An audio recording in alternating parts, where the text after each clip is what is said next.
محمد فاروق نے دو چار باتیں بڑی اعلیٰ درجے کی ابتدا میں پاک پیغمبر صلی اللہ علیہ وآلہ وسلم کے ذکر کے حوالے سے۔ میں نے یہ آج سورہ قصص سے دو آیات تلاوت کی ہیں۔ میرا اللہ فرماتا ہے فَلَمَّا قَضَىٰ مُوسَىٰ الْأَجَلَ وَسَارَ بِأَهْلِهِ آنَسَ مِن جَانِبِ الطُّورِ نَارًا۔ یہ اصل میں تو پیچھے سے واقعہ ذرا لمبا ہے،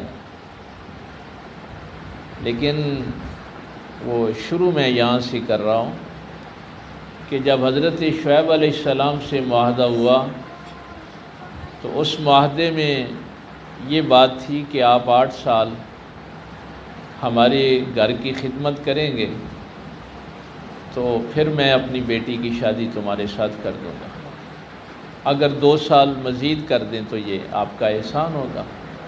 تو یہ موسیٰ علیہ السلام نے جب ان کی بیٹیوں کی بکریوں کو پانی پلایا تھا، یہ قرآن کے اسی 20ویں پارے میں تفصیل کے ساتھ ذکر۔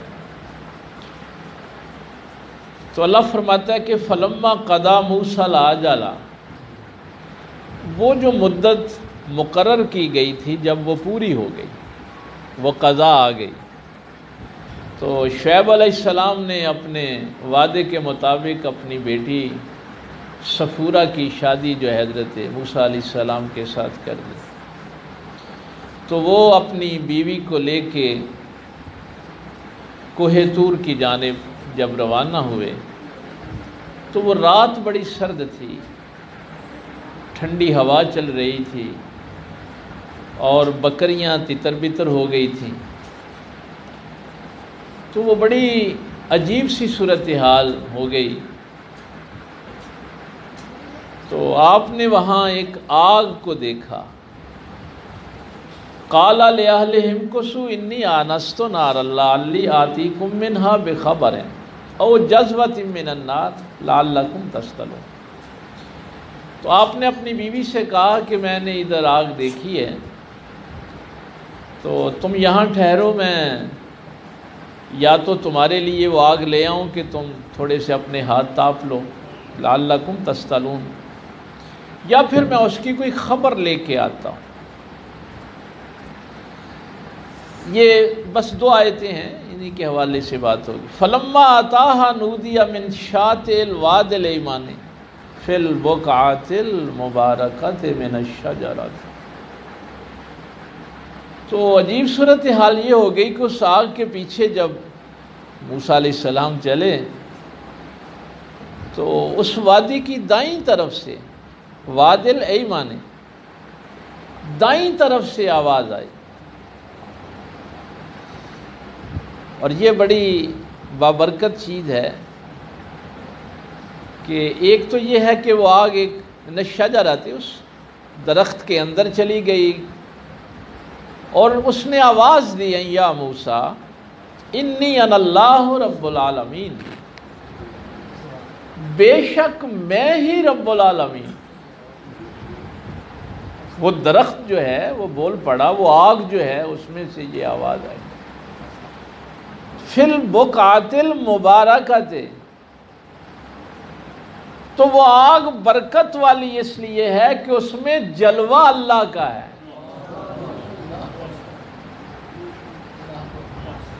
وہ درخت برکت والا اس لیے ہے کہ اس میں جلوہ اللہ کا ہے۔ یہ بات ہے اللہ نے موسیٰ کو اپنا کلیم بنایا، کلیم اللہ کا۔ اصل میں آج میں یہاں یہ بات آپ سے عرض کرنا چاہتا ہوں،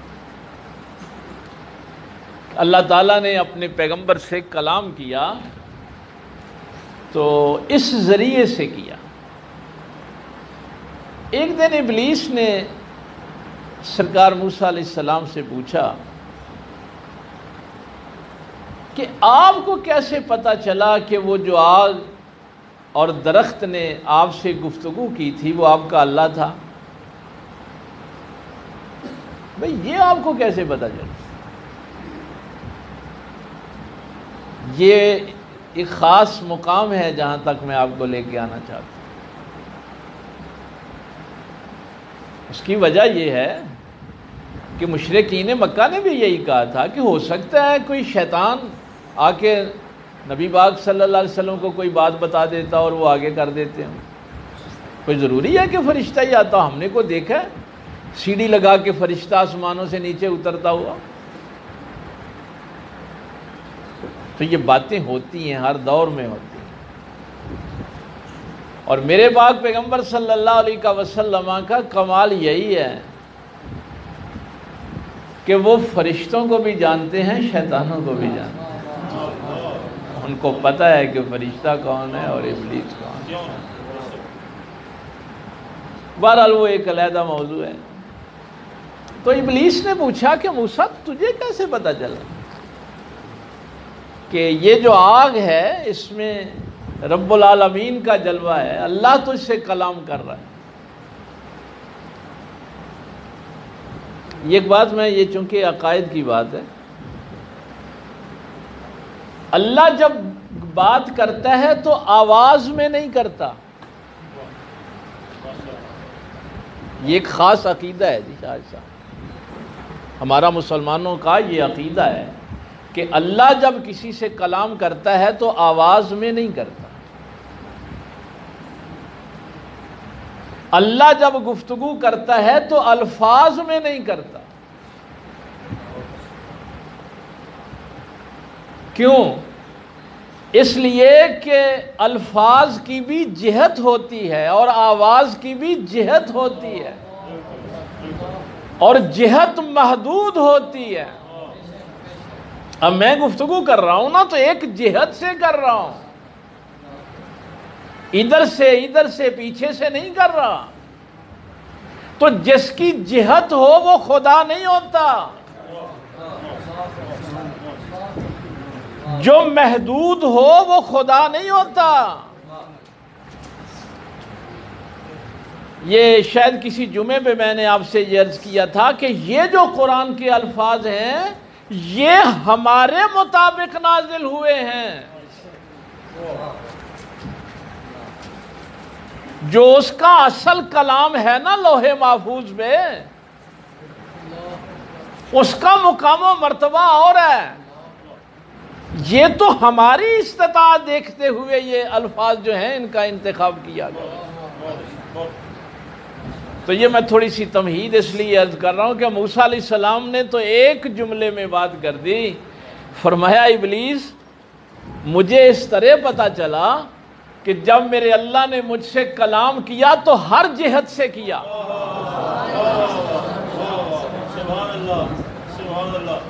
اللہ نے جب مجھ سے کلام کیا تو ہر جہت سے کیا. جب اللہ نے مجھ سے کلام کیا تو میرے جسم کے ہر عضو نے سنا.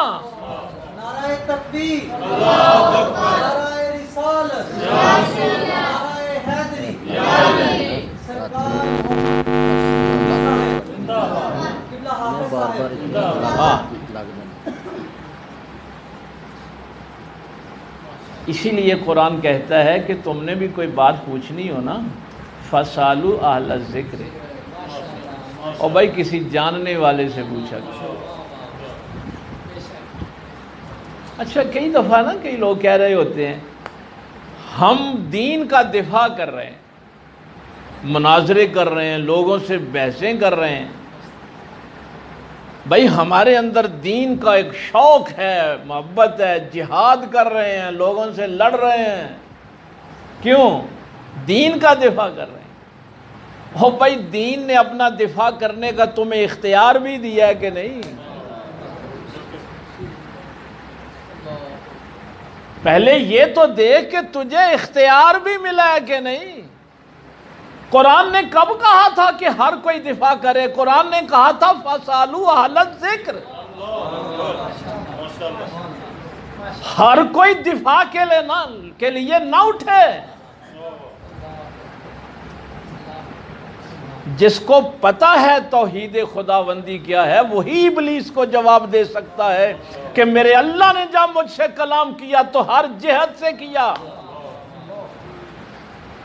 کسی ایک جہت سے نہیں کیا. میں آپ سے کلام کر رہا ہوں، آپ سن رہے ہیں کانوں کے ذریعے، میری آنکھیں نہیں سنتی، میرے بال نہیں سنتے، ہاتھ نہیں سنتے۔ موسیٰ علیہ السلام نے دوسرے جملے میں اس کے سارے علم کو غارت کر دیا، فرمایا جب میرے اللہ نے کلام کیا تو میرے جسم کے ہر عضو نے سنا۔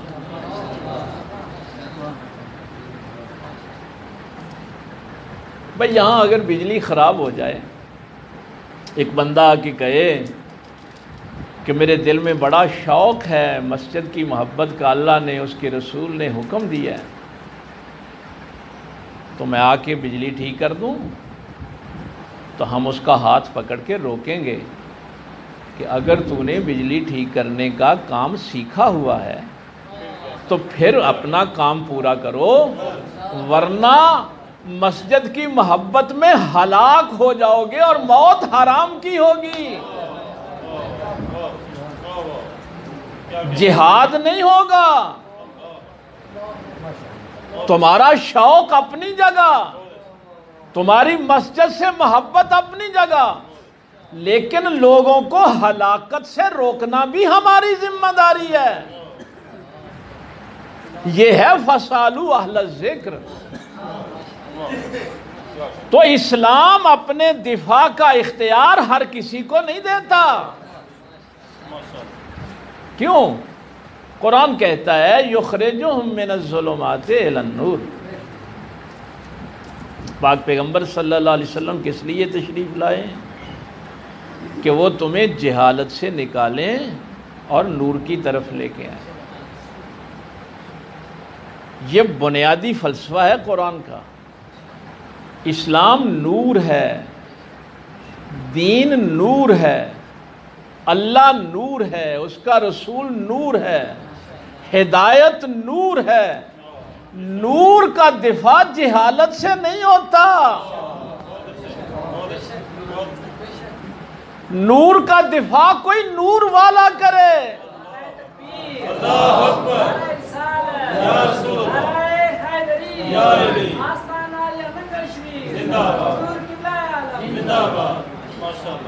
نہ کرو مناظرے لوگوں سے، تمہارے دین کے دفاع کی ضرورت نہیں ہے جب تک دین تمہیں اختیار نہیں دیتا۔ کوئی جھوٹ بولنے والا اس دین کا دفاع نہ کرے، اس لیے کہ جھوٹ جہالت ہے، جہالت سے کبھی نور کا دفاع نہیں ہوتا۔ کوئی بددیانت اٹھ کے اس دین کا دفاع نہ کرے۔ بچے کئی دفعہ سوال کرتے ہیں، یہ سوشل میڈیا پہ پتہ نہیں کتنے ہنگامے برپا ہیں، ہر کوئی اٹھ کے مناظرے کر رہا ہے کہ میں دین کا دفاع کر رہا ہوں۔ وہ بھائی دین نے تمہیں اختیار بھی دیا ہے کہ نہیں دیا کہ تم اپنی مرضی سے ہی دفاع کے لیے کھڑے ہو گئے؟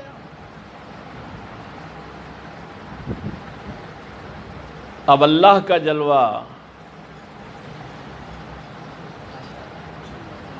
اللہ کا جلوہ، اللہ نے کلام کیا اپنے رسول سے، اپنے پیغمبر سے، کلیم اللہ بنایا۔ بس تشریف رکھیں آپ کی مہربانی، کلیم اللہ بنایا۔ اب کلیم سے ابلیس نے سوال کیا تو اللہ کے نور کا دفاع پیغمبر نے اپنے نور سے کیا۔ یہ پیغمبر کو پتا ہے ابلیس کو جواب کیا دینا ہے۔ اس نے کہا ہو سکتا ہے کسی اور نے کلام کیا ہو، کہا کوئی اور کلام کرے تو ایک جہت سے کرتا ہے، اللہ کرے تو ہر جہت سے کرتا ہے۔ یہ کمال ہے ہی میرے اللہ کا۔ اور کوئی کلام کرے تو صرف کان سنتے ہیں، اللہ کلام کرے تو جسم کا ہر عضو سنتا ہے۔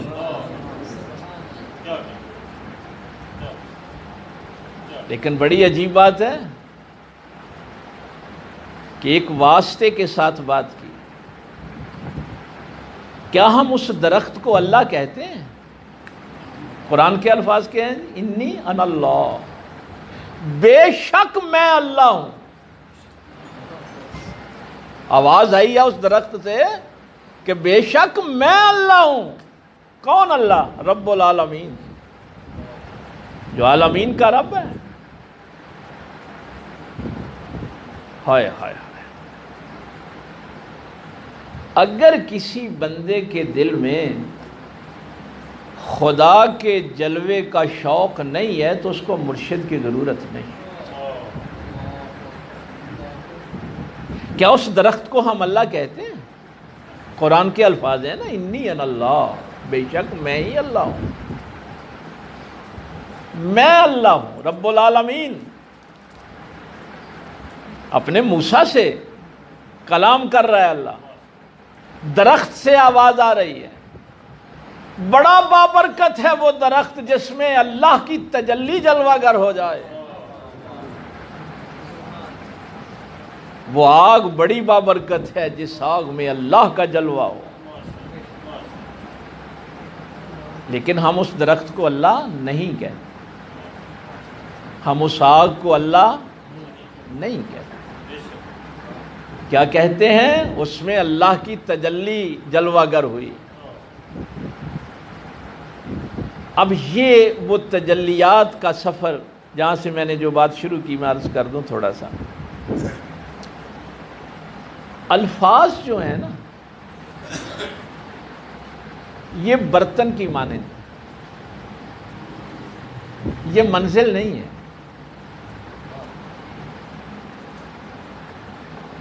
ان کی حقیقت، ان کا معنی ہے. الفاظ برتن کی مانند ہے. برتن سے کسی کی پیاس نہیں بجھتی. برتن وسیلہ ہے پانی پینے کا.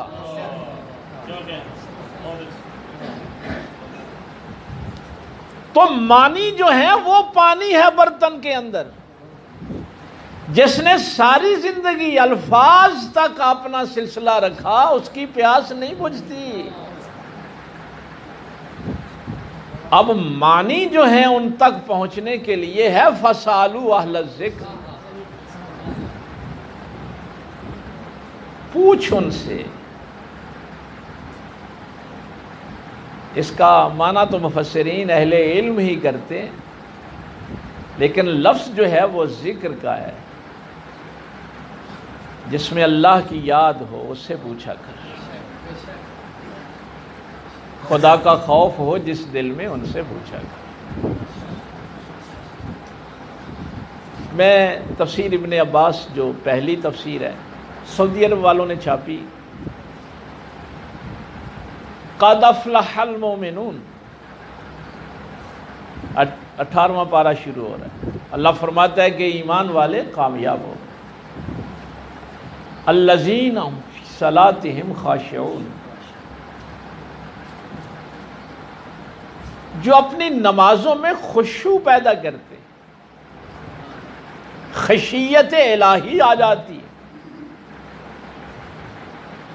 جس نے میرے پیغمبر سے علم سیکھا، مولا علی سرکار سے سیکھا، سرکار عبداللہ ابن عباس رضی اللہ تعالیٰ عنہ سے پوچھ. دیکھیے یہاں قرآن نے یہ نہیں کہا کہ نماز نجات دے گی، نماز کامیابی دے گی. نہیں، نماز کے اندر خشوع کامیابی دے گا. ورنہ تو الذین ہم فی صلاتہم خاشعون، خشیت الہی. ویسے تو فویل للمصلین بھی ہے، فویل للمصلین بھی ہے. بھائی نماز سے نجات نہیں ہے. پوچھا گیا حضور یہ خشیت الہی، یہ خشوع کوئی نشانی ایک دو بتا دیں. فرمایا جب اللہ اکبر کہنے کے بعد عاجزی آ جائے تو سمجھنا خشوع مل گیا.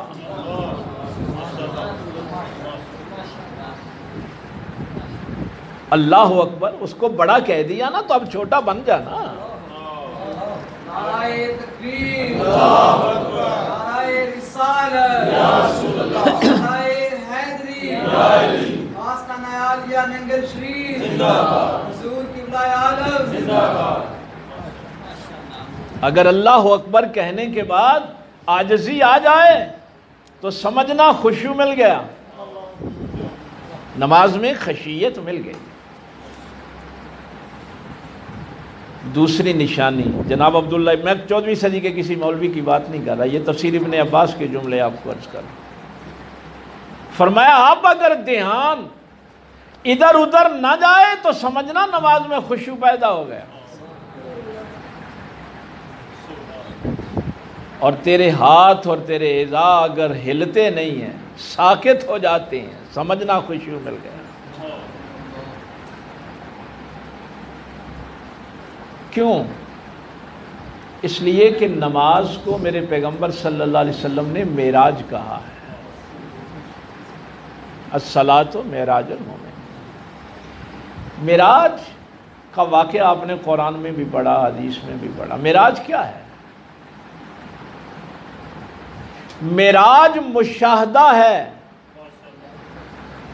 بھائی معراج کی رات کیا ہوا ہے؟ اللہ کا مشاہدہ میرے پیغمبر نے کیا نا۔ تو اگر نماز مشاہدے کی طرف لے جائے تو سمجھنا کامیاب ہو گیا۔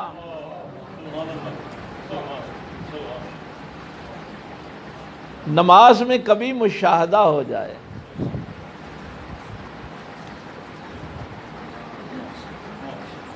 لیکن ایک بات ہے، ہمارے صوفیاء نے یہ بات بیان فرمائی ہے کہ مشاہدہ مجاہدے کے بغیر نہیں ہوتا۔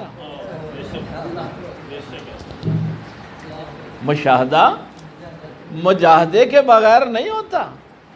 جب تک نہیں ہوتا نماز میں کھڑا رہے، مجاہدہ کرتا رہے، اس لیے کہ اس کے مشاہدے کا ذریعہ نماز ہے۔ یہ نہیں کہہ سکتا کہ مشاہدہ نہیں ہوا تو مجاہدہ چھوڑ دو، نہیں ہو سکتا۔ تو نماز سے بھی پیاس اسی کی بجھے گی جس کو خشیت ملے گی۔ الفاظ اور چیز ہیں، اس کے معنی اور چیز۔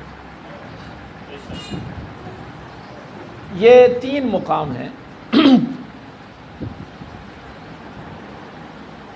ایک کو کہتے ہیں مقام قال، قال کا اگلا درجہ ہے حال، اور اس کے اگلا درجہ ہے مقام۔ قال، حال اور مقام۔ بھائی اگر یہ چیزیں آپ کی طلب نہیں ہے نا تو آپ کو کوئی ضرورت نہیں ہے مرشد کی، بے مقصد ہے پیری مریدی۔ وہ مشاہدہ جو مولا علی نے میرے پیغمبر کے اندر جلوائے حق دیکھا تھا، اور وہ اس سلسلے میں چلتا چلتا پیر صوفی محمد یوسف صاحب تک آیا، اس لیے کہ وہ جلوہ دکھاتا ہی کسی اور میں سے ہے۔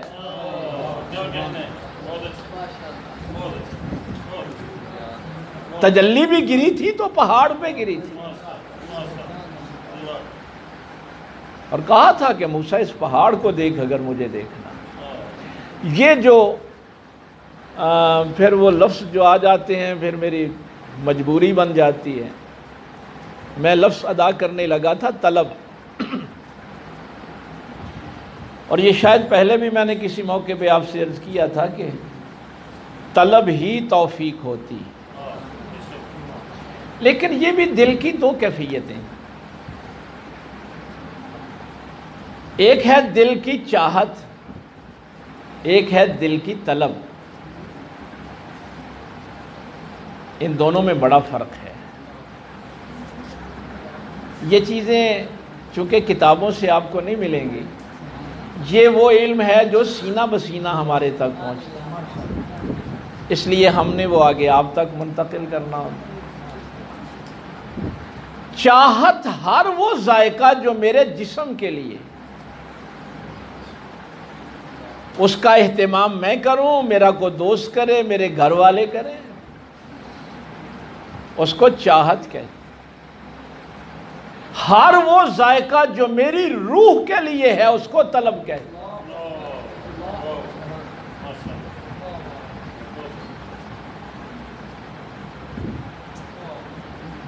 قال،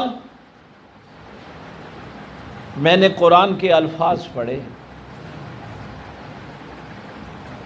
اللہ ہو گئے، لیکن کوئی کیفیت پیدا نہیں۔ ساری زندگی قرآن پڑھتا رہا، کبھی آنکھیں نامی نہیں ہوئی۔ یہ قرآن خود کہہ رہا ہے نا، انما المؤمنون الذین اذا ذکر اللہ وجلت قلوبہم۔ ایمان والے تو جب اللہ کا ذکر سنتے ہیں تو ان کے دل کانپ جاتے ہیں، اور جب آیتیں سنتے ہیں تو ان کے ایمان میں اضافہ ہوتا ہے۔ کیفیت اگر نہیں آتی تو سمجھیں کہ آپ قال کے درجے میں،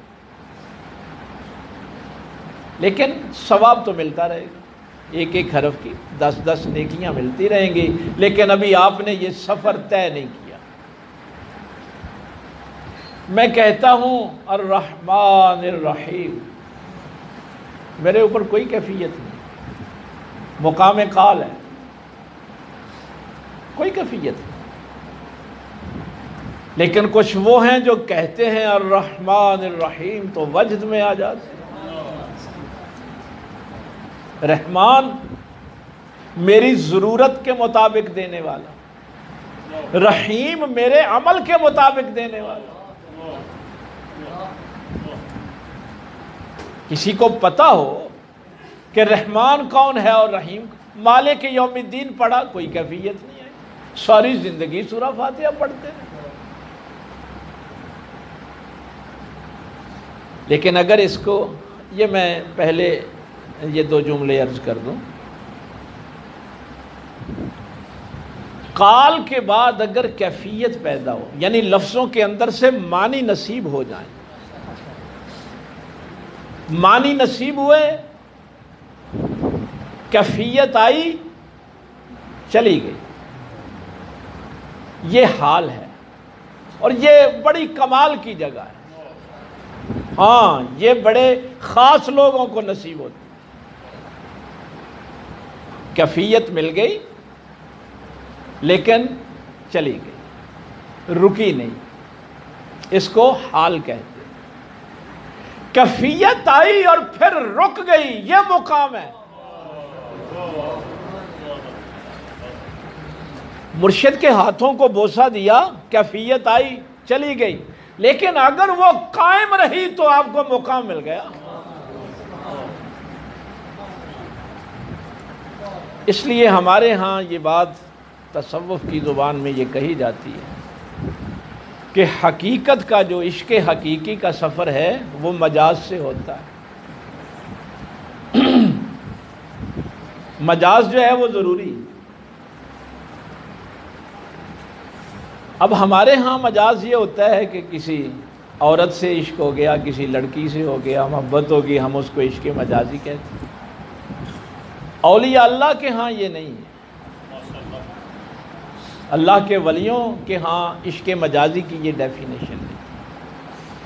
وہ کہتے ہیں کہ تیرے مرشد آئے، تو نے باغ کے گاڑی کا دروازہ کھولا، یہ عشق مجازی ہے۔ ان کا جوتا اٹھا کے ایک سائڈ پہ رکھا، ہار پہنا دیا، یہ عشق مجازی ہے۔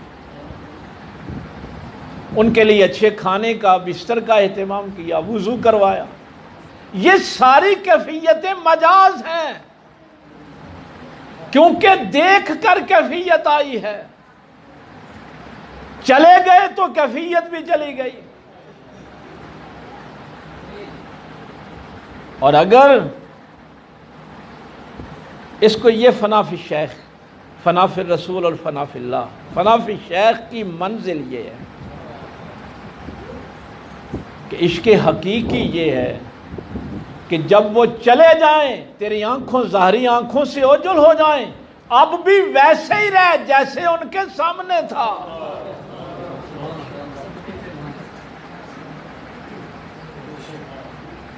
اور اگر یہ حالت نہیں ہے تو پھر کوئی مقام نہیں، حال ہے، یہ بھی بڑی کمال کی جگہ ہے۔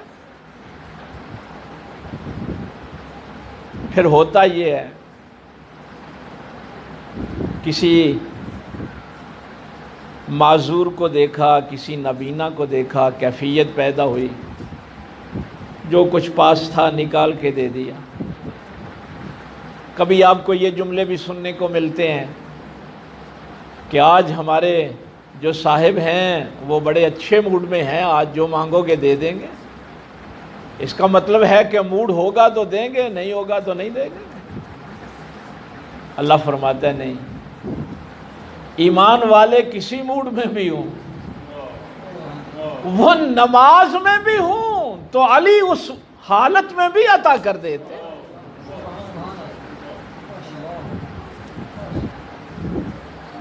وہ یہ نہیں دیکھتے یہ میرا اپنا ہے، میرا پرایا ہے، میرا دوست ہے، میرا دشمن ہے۔ مقام فیض کوئی راہ میں جچا ہی، جب اس مقام پہ انسان، جب کیفیت ٹھہر جاتی ہے تو پھر اور کوئی مقام جچتا نہیں، پھر انسان کسی اور طرف دیکھتا ہی۔ سورہ مزمل کی میرے آقا تلاوت کر رہے ہیں، یومی یجعل الولدان شیبا، یہ جملہ سورہ مزمل کا۔ اب میرے پیغمبر نے جب یہ جملہ ادا کیا تو صحابہ فرماتے ہیں کہ یہ جو مختلف روایات ملتی ہیں، نبی پاک صلی اللہ علیہ وسلم کی 63 سال کی عمر میں بھی داڑھی مبارک میں 20 بال تھے سفید۔ یہ جو ہمیں احادیث کی کتب میں مختلف روایات سے 20 بال جو ہیں وہ سفید مل گئے۔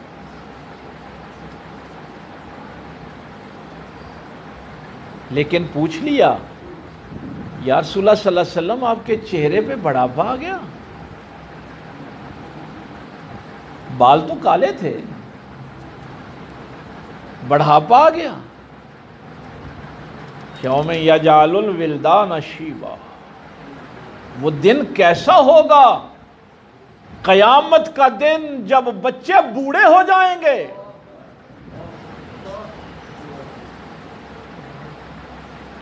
اب پیغمبر پہ وہ کیفیت اور طاری ہوئی، ابو بکر پہ اور طاری ہوئی، عام صحابی پہ اور طاری ہوئی، لیکن اس جملے کے بعد پھر وہ کیفیت میرے پیغمبر پہ ٹھہر گئی۔ اسی لیے آج بھی جو لوگ پاک پیغمبر صلی اللہ علیہ وسلم کی زیارت کے مشتاق ہیں وہ سورہ مزمل کی تلاوت کریں۔